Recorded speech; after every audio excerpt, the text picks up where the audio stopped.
시간 함께 볼 하나님의 말씀은 신약성경 에베소서 4장 17절에서 32절까지 말씀입니다. 에베소서 4장 17절부터 32절까지 말씀, 신약 314쪽에 있습니다. 한 절씩 교독하겠습니다. 그러므로 내가 이것을 말하며 주 안에서 증언하노니 이제부터 너희는 이방인이 그 마음에 허망한 것으로 행함같이 행하지 말라. 그들의 정명이 어두워지고 그들 가운데 있는 무지함과 그들의 마음이 굳어짐으로 말미암아 하나님의 생명에서 떠나 있도다. 그들이 감각 없는 자가 되어 자신을 방탕에 방임하여 모든 더러운 것을 욕심으로 행하되 오직 너희는 그리스도를 그같이 배우지 아니하였느니라. 진리가 예수 안에 있는 것 같이 너희가 참으로 그에게서 듣고 또한 그 안에서 가르침을 받았을진데 너희는 유혹의 욕심을 따라 썩어져가는 구습을 따르는 옛사람을 벗어버리고 오직 너희의 심령이 새롭게 되어 하나님을 따라 의와 진리의 거룩함으로 지으심을 받는 새 사람을 입으라. 그런즉 거짓을 버리고 각각 그 이웃과 더불어 참된 것을 말하라. 이는 우리가 서로 지체가 됨이라. 분을 내어도 죄를 짓지 말며 해가 지도록 분을 품지 말고 마귀에게 틈을 주지 말라. 도둑질하는 자는 다시 도둑질하지 말고 돌이켜 가난한 자에게 구제할 수 있도록 자기 손으로 수고하여 선한 일을 하라. 무릇 더러운 말은 너희 입 밖에도 내지 말고 오직 덕을 세우는 데 소용되는 대로 선한 말을 하여 듣는 자들에게 은혜를 끼치게 하라. 하나님의 성령을 근심하게 하지 말라.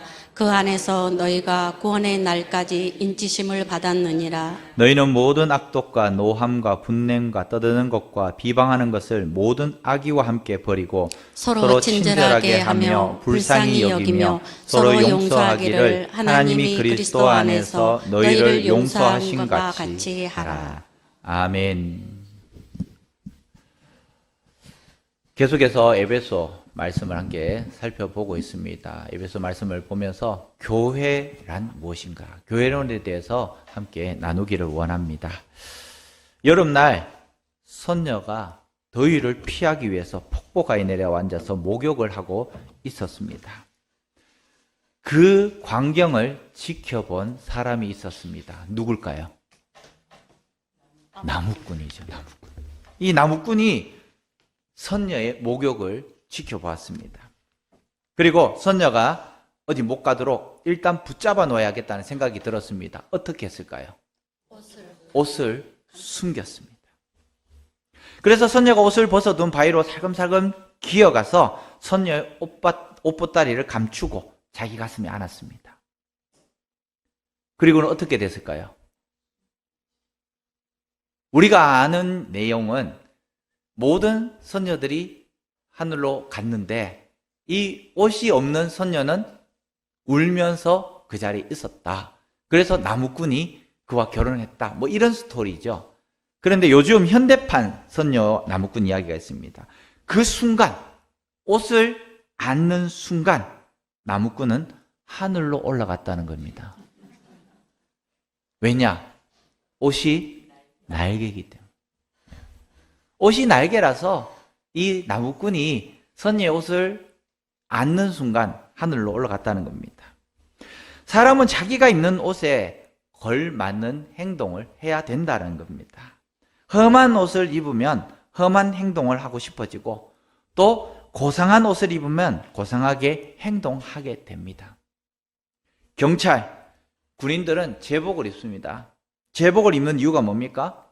경찰은 경찰 옷을 입고 경찰답게 행동을 하고 또 군인은 군복을 입고 또 군인답게 행동을 하는 것입니다. 회사에 들어가서도 회사의 제복을 입는 회사들이 많습니다. 그런 회사의 패밀리, 하나의 이 마음을 가지기 위해서 그런 옷을 입는다라는 것이죠. 그런 의미에서 이 옷 입는 스타일, 이 삶의 스타일을 결정을 합니다. 교회 올 때에 그냥 이 실내화 신고 그냥 반바지 입고 그냥 집에 있던 옷 입고 그렇게 오는 분도 계시고요. 때로는 정말 평소에는 입지 않는 좋은 옷을 입고 오시는 분들이 계십니다. 마음가짐이 다르다는 거죠. 마음가짐이. 교회 올 때의 마음가짐. 우리 자녀들은 다 보고 있습니다. 자녀들이 부모들 교회 갈 때 어떻게 하느냐에 따라서 그 자녀들을 그대로 따라하는 거예요. 어휴, 이는 믿음도 없이 누구 닮았냐고 머리를 쥐어박으면 누구를 닮았겠습니까? 옆집 아저씨 절대 닮지 않습니다. 엄마나 아빠나 둘 중에 하나 닮죠. 그래서 우리는 교회 올 때도 잘 와야 돼요. 헌금할 때도 잘 해야 되고요. 또 옷도 그렇게 입고 와야 된다는 것입니다. 오늘 본문의 배경에 보면 바울은 이제 예수를 구주와 주님으로 믿게 된 모든 그리스도인들에게 옛 사람을 벗어버리고 새 사람을 입는 존재가 되라. 그렇게 권면을 하고 있습니다. 에베소서 4장 22절 말씀에 이렇게 말씀합니다. 너희는 유혹의 욕심을 따라 썩어져가는 구습을 따르는 옛 사람을 벗어버리고, 옛 사람을 벗어버리라고 그렇게 말씀합니다. 그런데 그 이후에 더 중요한 명령을 내립니다. 그 명령이 바로 24절 말씀입니다. 한번 읽어보겠습니다. 시작. 하나님을 따라 의와 진리의 거룩함으로 지으심을 받은 새 사람을 입으라. 아멘. 옛 사람을 벗어버리는 것과 아울러서 우리는 새 사람을 입어야 된다라는 것입니다. 과거는 과거예요. 과거를 바꿀 수는 없습니다. 그렇지만 과거를 벗어버리고 우리는 새로운 사람이 되어야 한다고 성경은 말씀을 하고 있다라는 것입니다. 성경은 새로운 사람이 되는데 의와 진리의 거룩함으로 지음을 받은 새 사람이 되라. 그렇게 말씀을 하고 있습니다.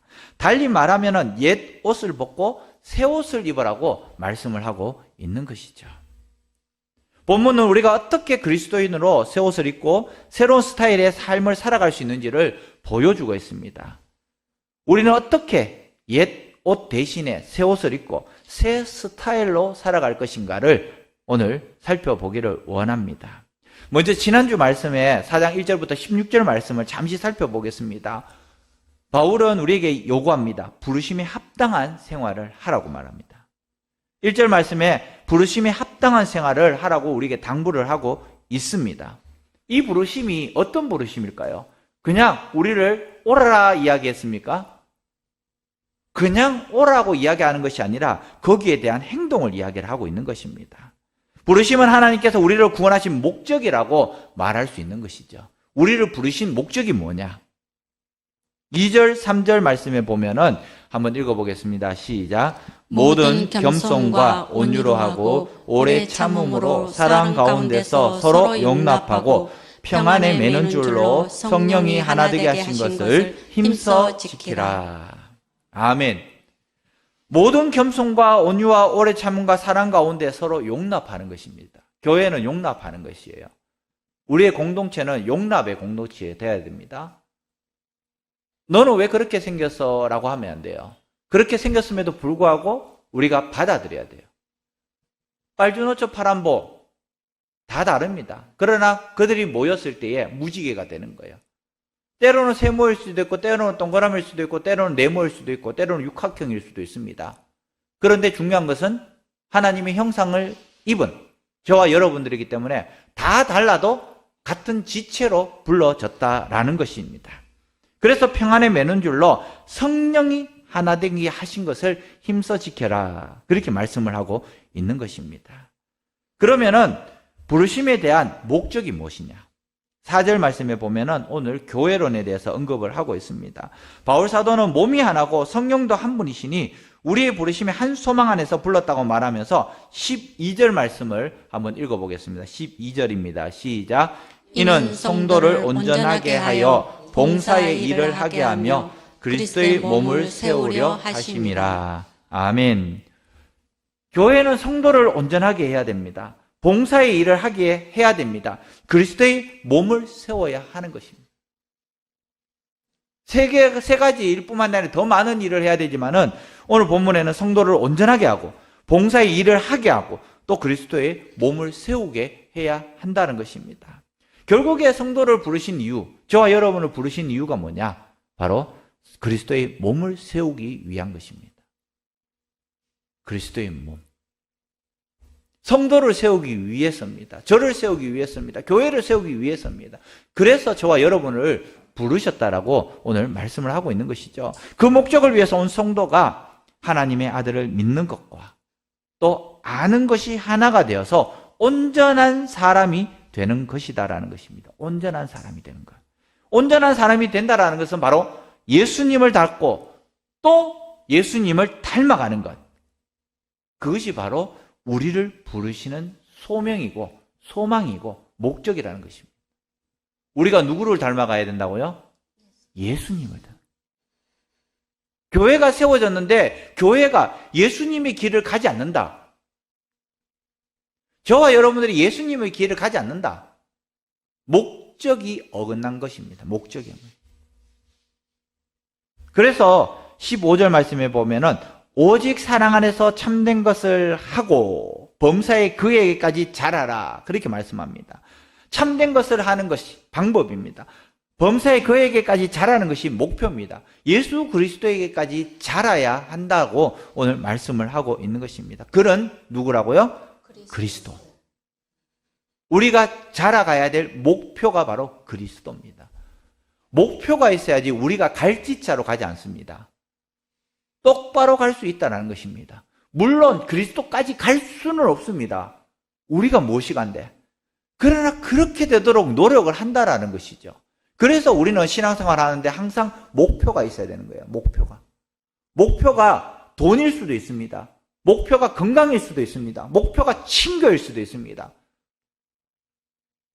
그러면 돈을 쫓아갑니다. 사람을 쫓아갑니다. 건강을 쫓아갑니다. 그런데 교회 안에서의 목표는 무엇입니까? 그리스도. 이 정체성을 잃어버리면 안 된다라는 것입니다. 우리가 새롭게 교회 성전을 건축을 합니다. 목표가 뭡니까? 그리스도예요.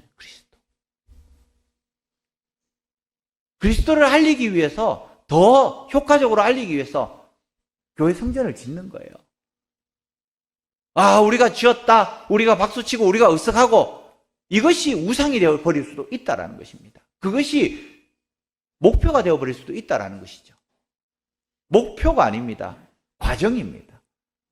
그 과정이 완성되었을 때에 더욱더 예수 그리스도의 복음이 더 잘 전파될 수 있는 도구가 된다는 것이죠. 성도는 그리스도처럼 되는 것이 목적이 되어야 합니다. 예수의 인격과 신석과 그분의 인내와 사랑이 성숙하게 자라나서 우리를 통해서 열매로 맺어져야 한다는 것입니다. 교회 안에서는 소외된 사람이 없어야 됩니다. 물론 교회 안에서도 왕따가 있을 수 있습니다. 그러나 우리는 의도적으로 그들에게 손을 내밀어야 하는 것이죠. 왜냐하면 그리스도께서 그렇게 하셨기 때문에. 우리가 그런 왕따의 모습이었는데 우리에게 손을 내미신 분이 바로 그리스도십니다. 교회에 마찬가지입니다. 손을 내밀어야 되는 그 모습이 우리의 모습이 되어야 된다는 것입니다. 두 번째로 오늘 말씀을 나누기를 원하는 것이 바로 그리스도를 본받는 삶을 이야기를 하고 있는 것입니다. 그리스도를 본받는 삶.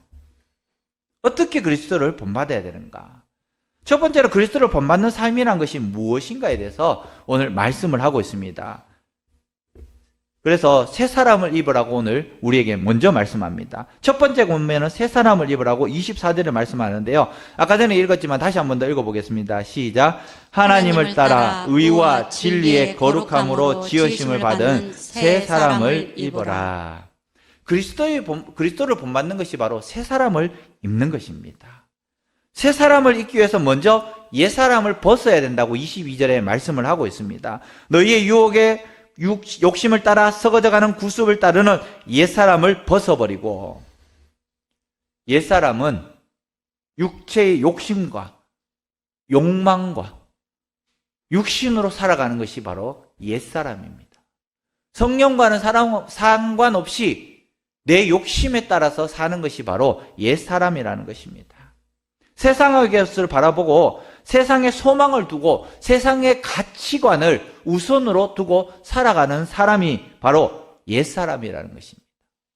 교회에 나오고 있지만은 여전히 우리는 옛사람 속에 있지 않습니까? 성경 중심이 아니라 세상의 가치관 중심으로 살아가고 있지 않는가? 우리는 한번 회개해야 됩니다. 여전히 옛 가치관이 나를 견인하고 있고 옛 가치관 속에 갇혀서 혹은 세상의 가치관 속에 갇혀서 하나님을 멀리하게 하는 우리의 모습이 여전히 나를 둘러 진치고 있다는 것입니다.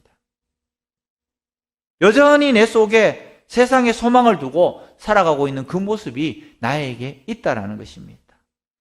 찬송가, 아까 전에 불렀던 찬송가 436장에 보면은 나 이제 주님의 새 생명 얻은 봄, 거기 2절에 보면은 이전에 좋던 것 이제는 값없네. 하늘의 은혜와 평화를 맛보니 찬송과 기도로 주 함께 살리라. 이 고백이 우리의 고백이 되어야 되는 것입니다. 하늘의 은혜와 세상의 평화를 맛보았는데, 하늘의 평화를 맛보았는데 여전히 우리의 중심에 세상이 있다는 것입니다. 세상의 가치관 속에 갇혀서 하나님께서 우리를 견인하지 못하게 하는 그 모습이 우리에게 있다는 것입니다. 바울은 이것을 유혹의 욕심을 따라 썩어져가는 구습이라고 22절에 말씀합니다. 여전히 우리는 유혹의 욕심을 따라가서 옛날 것을 사모하고 있습니다. 과거가 좋았는데. 죄에는 낙이 있습니다. 즐거움이 있습니다. 그래서 계속해서 죄의 덕스로 빠져들어가고 있다는 것입니다. 이스라엘 백성들이 출애굽해서 나왔습니다. 출애굽할 때의 신분은 무엇이었습니까? 이전의 신분은 노예였죠. 노예였습니다. 처음에는 총리가 그들을 보살폈지만은 요셉을 알지 못하는 왕이 이제 되면서 이제는 노예의 신분으로 바뀌었습니다. 노예가 좋으면 얼마나 좋았겠습니까? 그런데 이 출애굽한 백성들이 출애굽을 하면서 와, 그때가 좋았는데 이렇게 이야기를 합니다. 마치 개가 토한 것을 도로 먹는 것과 같이 우리도 그리스도 안에 있으면서 우리도 성령 안에 있으면서 여전히 과거에 죄된 그 즐거움에 그 덫에 걸려서 있다는 우리의 모습이라는 것입니다. 그것이 뭐냐? 그 구습이 뭐냐? 17절부터 18절이 있습니다. 한번 읽어보겠습니다. 시작. 그러므로 내가 이것을 말하며 주 안에서 증언하노니 이제부터 너희는 이방인이 그 마음에 허망한 것으로 행함같이 행하지 말라. 그들의 청명이 어두워지고 그들 가운데 있는 무지함과 그들의 마음이 굳어짐으로 말미암아 하나님의 생명에서 떠나 있도다. 아멘. 구습이 뭡니까? 옛날 모습이 뭡니까?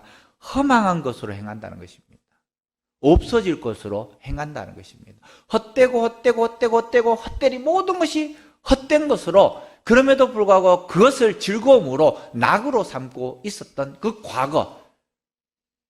과거를 즐거워하고 있다는 것입니다. 허망한 것으로 행하고 또 무지함과 마음이 굳어짐으로 말미암아 하나님의 생명에서 떠났다.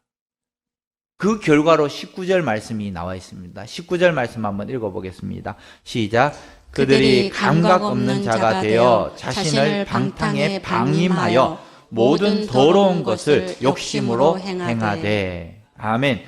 방탕에 방임을 하여서 모든 더러운 것을 욕심으로 행한다고.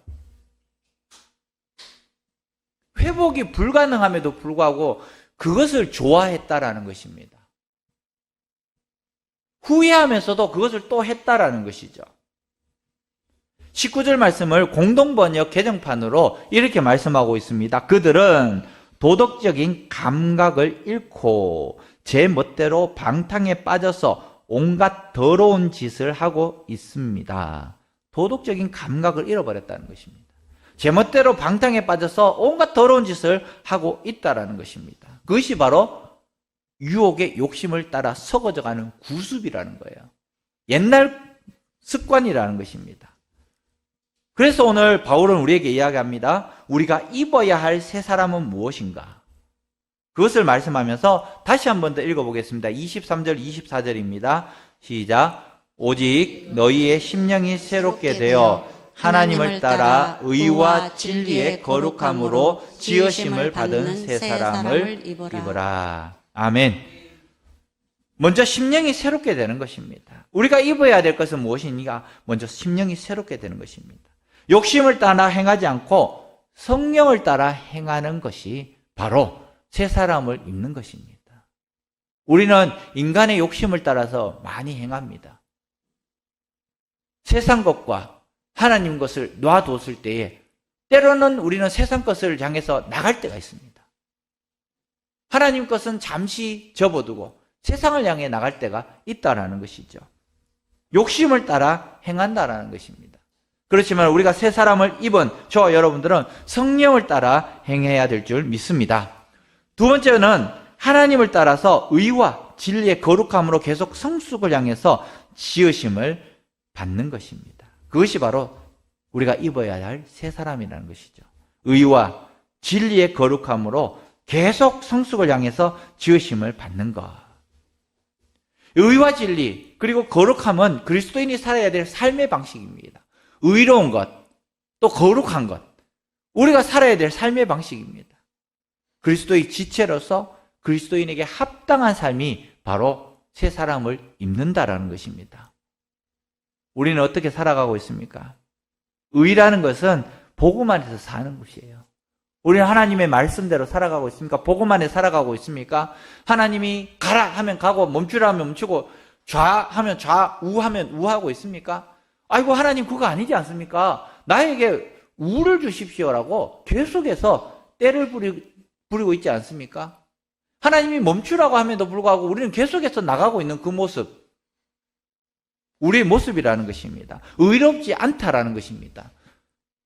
의는 바로 복음 안에서 사는 것입니다. 그리스도 안에 사는 것이 바로 의로운 삶이라는 것이죠. 그리고 두 번째로 진리의 거룩함에 대해서 오늘 말씀하고 있습니다. 진리를 따라서 인간적인 욕심이 아니라 사랑과 헌신을 통해서 희생을 하도록 우리에게 요구하고 있습니다. 누구의 삶입니까? 사랑과 헌신을 통해서 희생을 하셨는 분이 누구예요? 그리스도. 진리의 거룩한 삶이라는 것이 바로 그리스도의 족적을 따라서 사는 삶이 바로 진리의 거룩함을 따라서 사는 삶이라는 것입니다. 굉장히 어려운 삶입니다. 그럼에도 불구하고 우리가 가야 될 길이라는 것이죠. 성경에서 의와 거룩은 하나님의 명령을 따라 사는 삶을 말하고 또 하나님의 백성이 가져야 될 덕목입니다. 하나님의 명령을 따라서 사는 삶입니다. 또 하나님의 백성이 가져야 될 덕목이 바로 의와 거룩입니다. 예수 그리스도를 믿고 세상과 구별된 삶을 살아라 우리에게 말씀하고 있는 것이죠. 저 여러분이 있는 이 교회는 어떻습니까? 세상과 구별되어야 된다는 것입니다. 손가락질 받아서 세상 사람들에게 손가락질을 받아서 이분화되는 것이 아니라 그리스도 이 지역 속에 들어와서 그럼에도 불구하고 우리가 이 지역을 견인하면서 구별되는 그 구별이 있어야 한다는 것입니다. 코로나19를 통해서 팬데믹을 통해서 교회가 얼마만큼 소외되고 또 사람들에게 손가락질 받고 있었습니까? 교회가 거룩하지 못했기 때문이라는 거예요.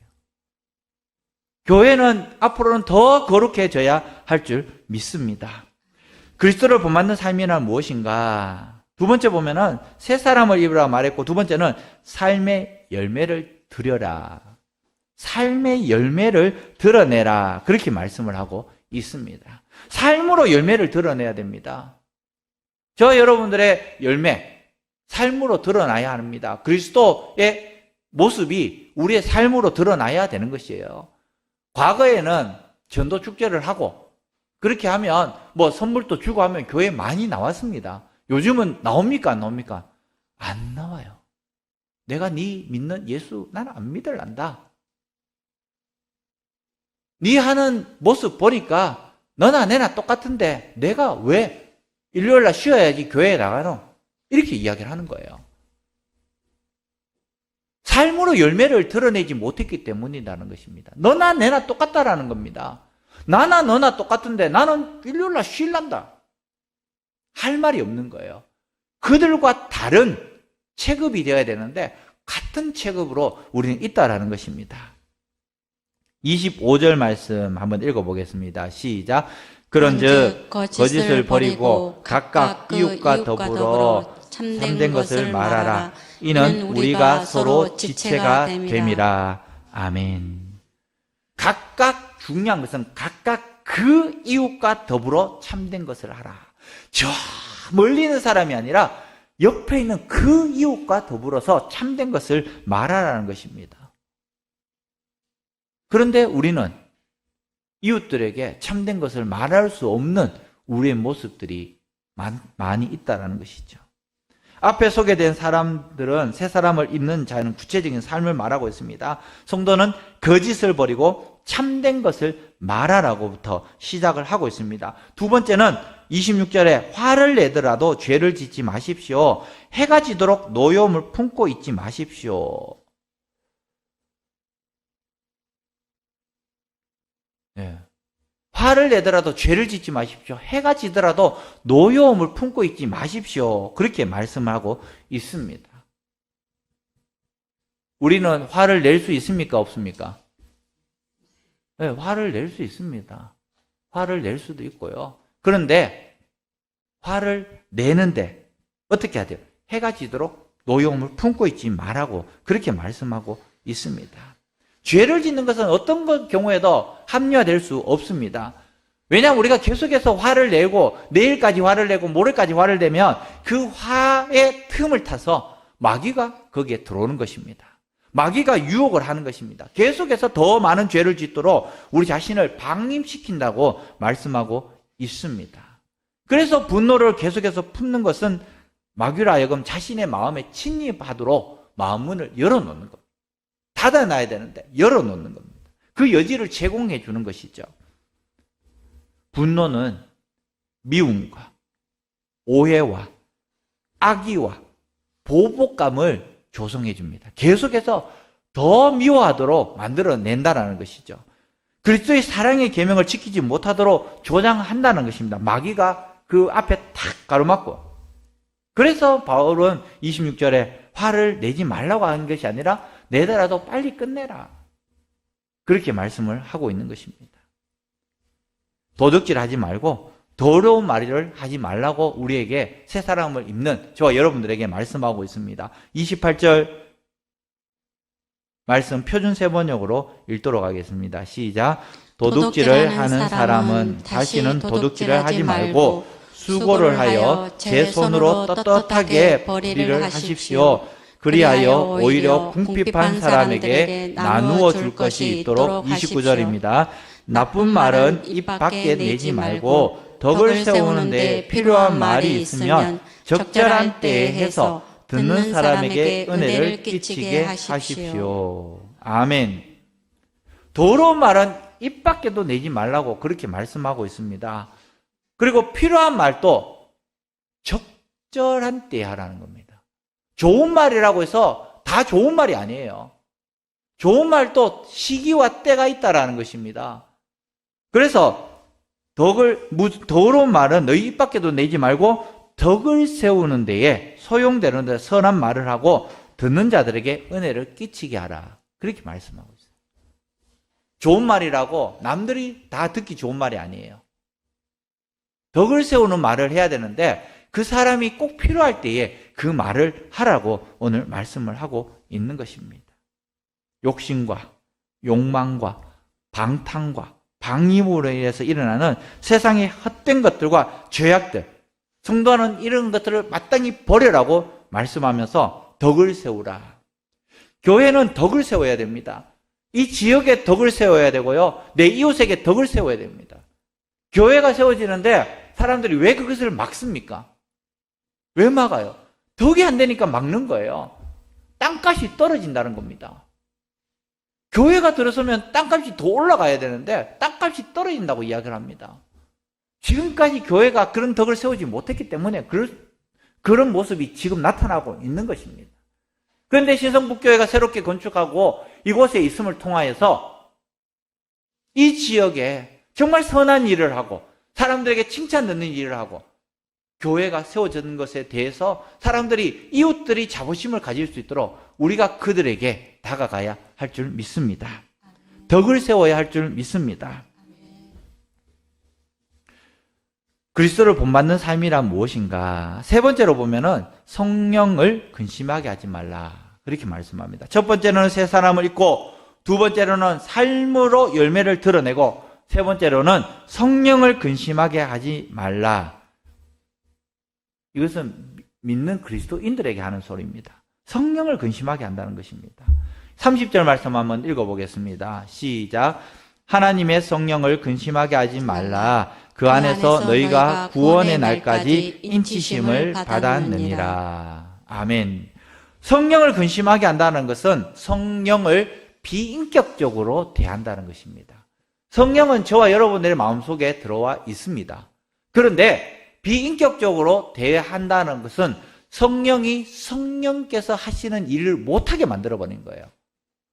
성령께서 우리를 견인해 가야 되는데 우리가 우리를 견인합니다. 점점 성령께서 우리에게 하는 일들이 줄어드는 거예요.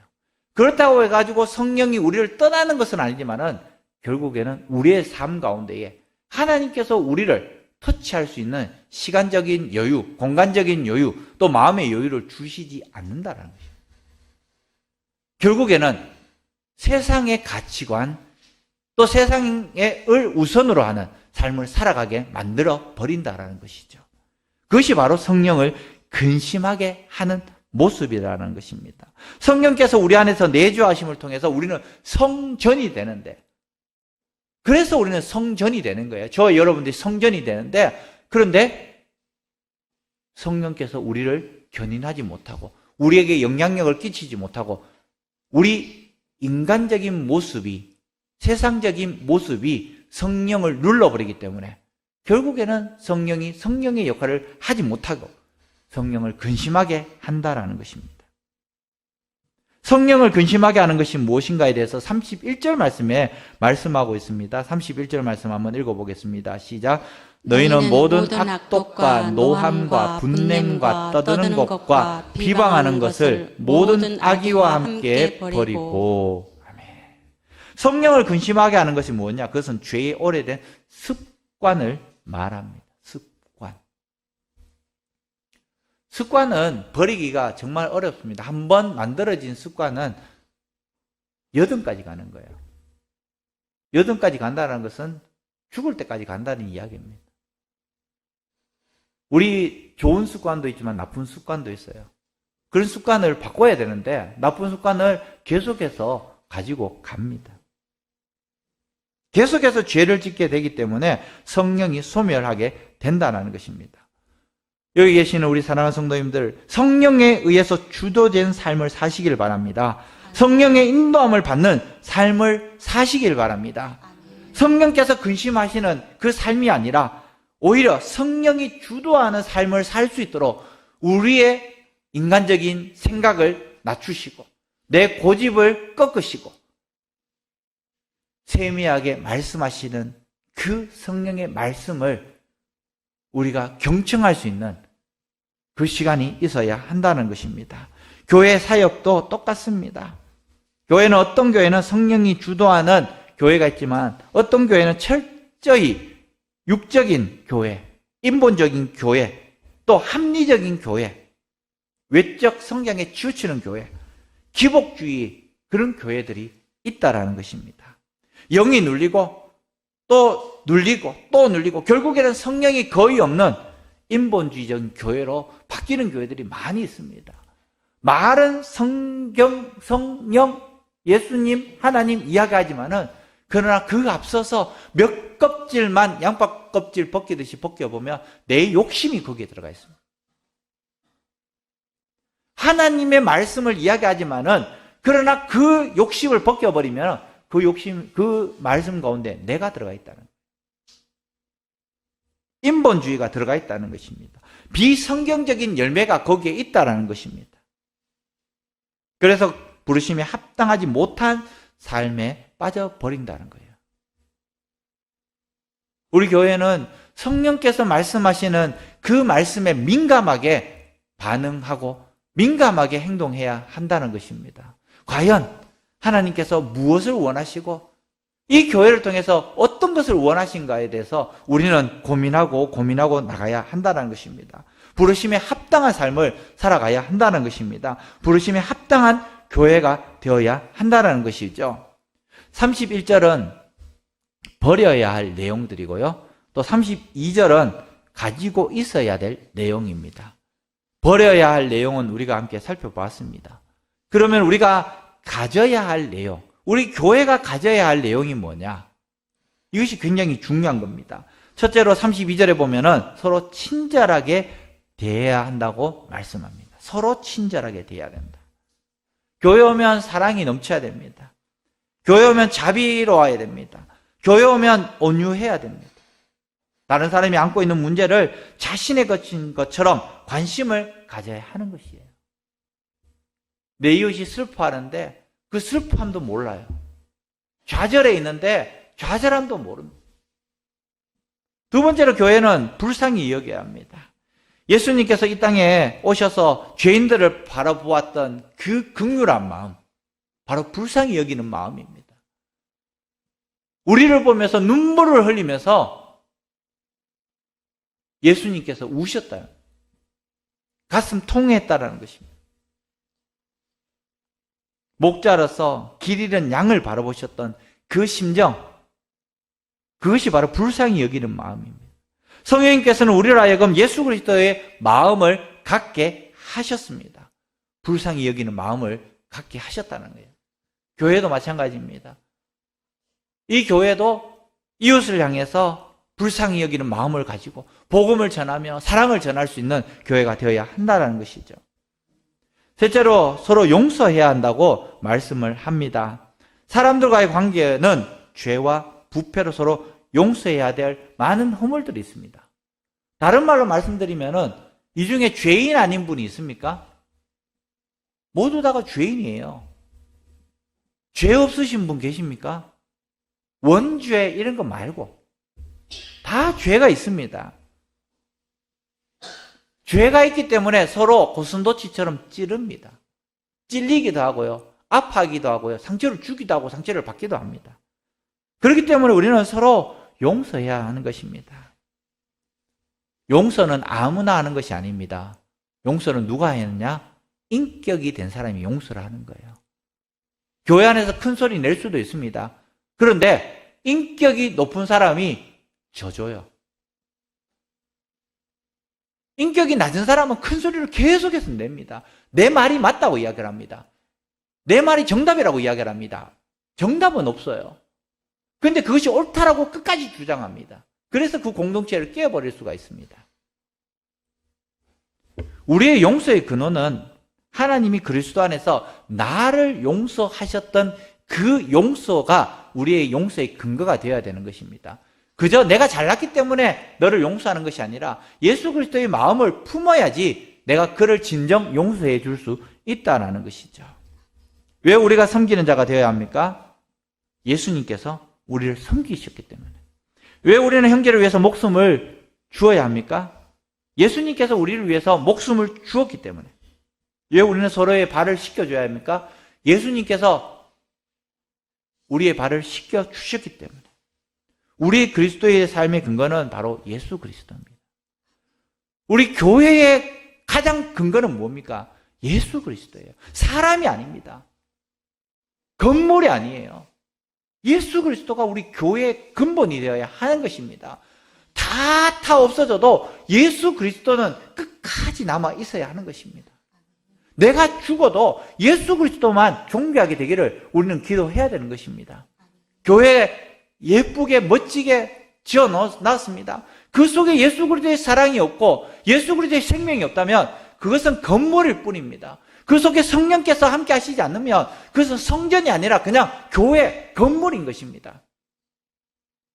거기서 레스토랑을 해도 똑같고.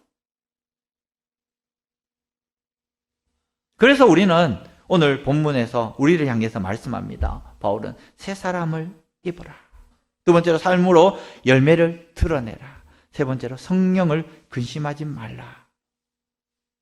우리가 버려야 할 것은 버려야 됩니다. 또 가지고 있어야 할 것은 또 가지고 있어야 됩니다.